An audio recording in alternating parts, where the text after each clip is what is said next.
Your tone of voice is irrelevant now. Well, my voice wasn't that high. I don't care if you whispered at this point. Right. Come on, somebody. I hope y'all tracking with me. What happens is we haven't learned how to break down our soul in parts and say, watch this, why am I really hurt? See? Is it what he really just said? Is it what she really just said? Now here it is.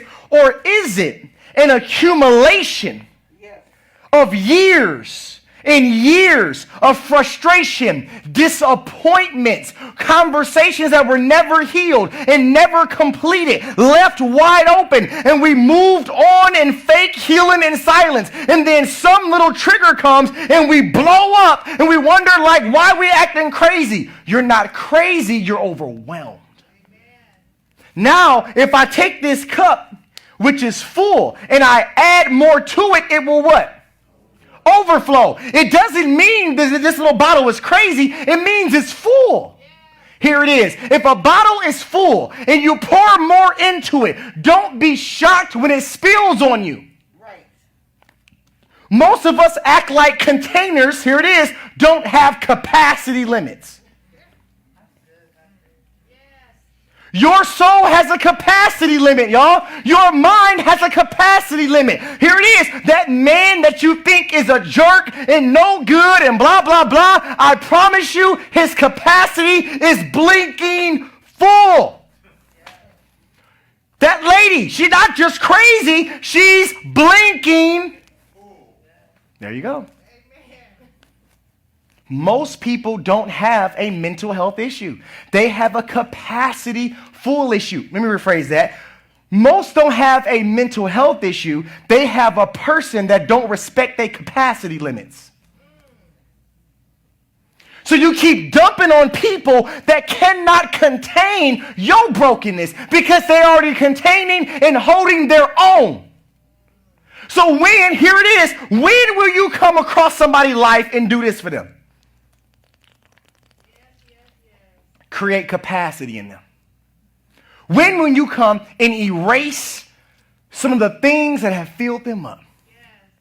When will you come and heal and make room for them to love you? Don't complain about me not loving you well when you ain't never came and drank some of these problems and created space in me to love you well. You don't get love without sacrifice. We want people to create room, but we don't want to help create the room. Creating the room is what's the word I'm looking for? Creating the room in people is what gives you credentials to hold them. You don't have a right to hold anybody. You got to earn that credential. I've earned the right to say I'm a husband to my wife. I promise you that. I've earned that. One thing I am a beast as a husband. That I will tell you on rip. You ain't going to find one like me. I wake up to this. Why? Because that's my responsibility because I'm holding you.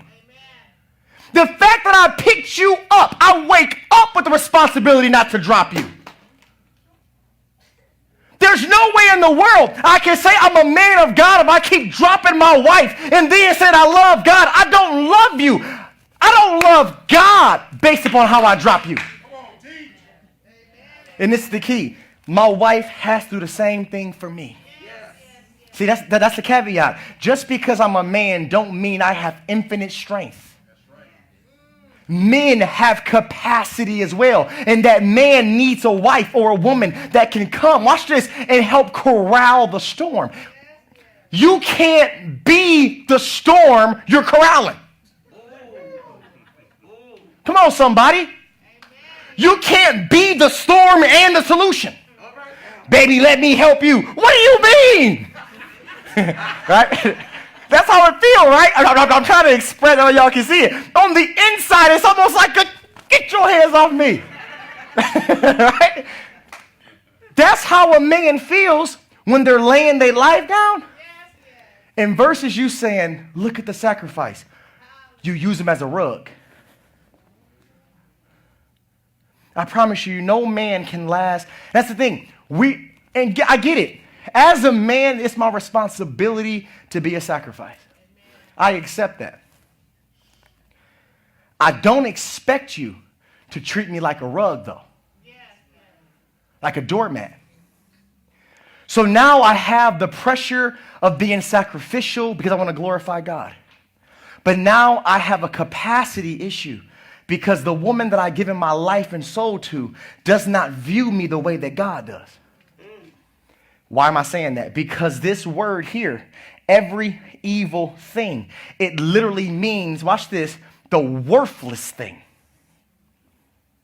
The evil thing is, in the Greek, the worthless one. Nobody wants to give another person value. No one wants to speak life over somebody else when you know in return they treat you like you're worthless.